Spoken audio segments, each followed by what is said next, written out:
Oh, it's time for final thoughts. Over the weekend, the ethically corrupt New York Times published an op-ed titled, "Can My Children Be Friends with White People?" Better question, could this article be any more racist? Seriously, are you freaking kidding me? For those of you who have yet to read this little doozy, I'll save you the gag reflex and give you a quick recap. The writer, a black college professor, isn't sure if his children are safe around white people or if they're safe to pursue friendships with their light-skinned peers. Yes, you can't make this stuff up. Apparently, this writer and the New York Times editorial board don't understand how racism works, or maybe they just don't care. Racism goes both ways. It's not an exclusive label the leftist mainstream media gets to allocate or dictate or slap on those of us with white skin. If the title of the article were, "Can My Children Be Friends with Black People?" the leftists would lose their minds, and rightfully so. It's a disgusting question and a disgusting piece of editorial garbage. The left lives in an obscure world where Colin Kaepernick is Citizen of the Year, and it's okay to ask if your kids can have white friends. Wow. Not only does the writer call Donald Trump a bigot, he talks about him in the same breath as white supremacists and directly accuses all Trump supporters and white people of being inherently racist. That's not an opinion, that's race bait. Wait a second, Trump is racist? White people are racist?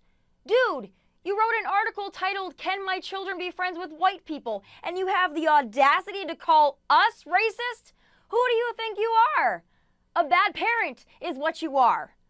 We're not born to hate. Hate is taught. Hate is taught by mothers and fathers like you who tell their children those who don't look, think, or believe like they do are to be feared and demonized. Excuse me, that's racism 101. And here's the scariest part. The writer of this article is a college professor tasked with educating the country's youth.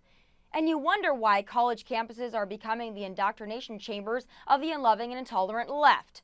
Look at our educators. They aren't even trying to hide their blatant bias anymore. No, instead they're shoving it down our throats and the mainstream media is celebrating it. What purpose does this garbage article serve?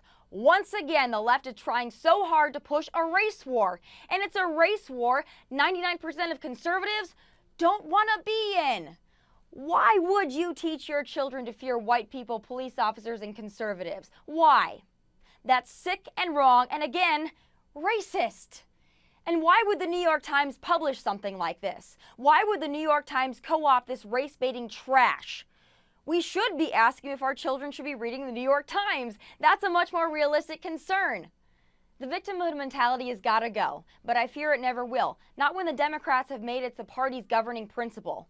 Listen, playing the victim and blaming the president or white people for your troubles or parenting problems is never going to be a worthwhile exercise. Does racism exist? Absolutely, but here's a newsflash. It's not going to get any better with articles like, "Can My Children Be Friends with White People?" I can promise you that.